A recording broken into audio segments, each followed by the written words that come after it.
Alright, so example 4, we're going to find the composition of these two functions. So, remember that little open circle just means the composition, which means I'm going to take f of g of x. And remember, when you work compositions, you work from the inside out. So you're going to take this g of x and you're going to plug it into f. So f is going to be our skeleton. Okay? So f is 4 over x plus 2. And what are we plugging in? 1 over x.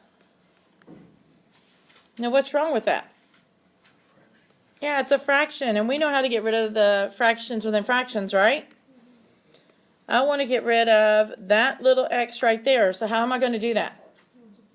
Yeah, I'm going to multiply. If I multiply that by x, I have to multiply every term by x, right?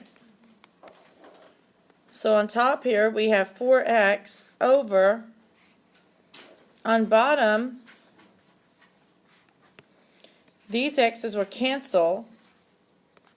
So you get that 1, and then 2 times x is 2x. Can I do anything else to the top? Can I do anything else to the bottom of my fraction? Can I do anything else to the entire fraction?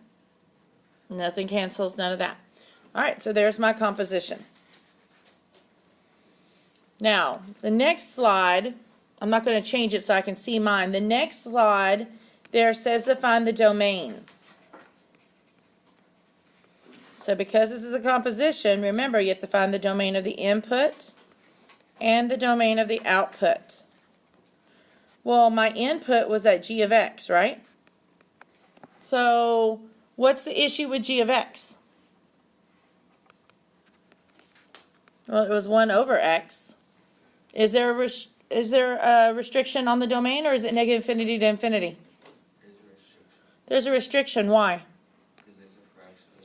Yeah, it's a fraction, so we know the denominator cannot equal 0. So I'm going to take that denominator, which is just x, so x can't equal 0, can it? And then we got to look at our output. Our output was at 4x over 1 plus 2x. Is there a restriction there? Yeah, what's the restriction? Yeah, it's a fraction again, so the denominator can't equal 0, so 1 plus 2x cannot equal 0. Let's solve for x. So subtract the 1. So 2x cannot equal negative 1, and divide by 2.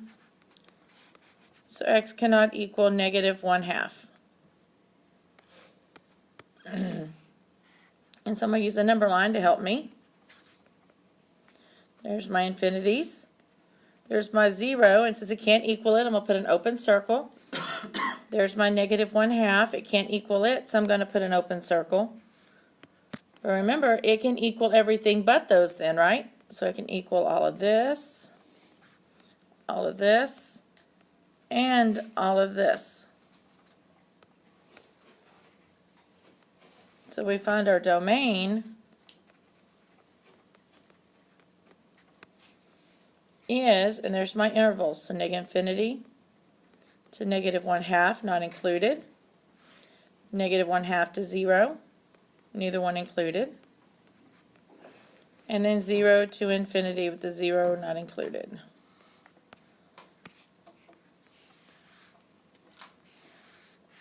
There's my domain.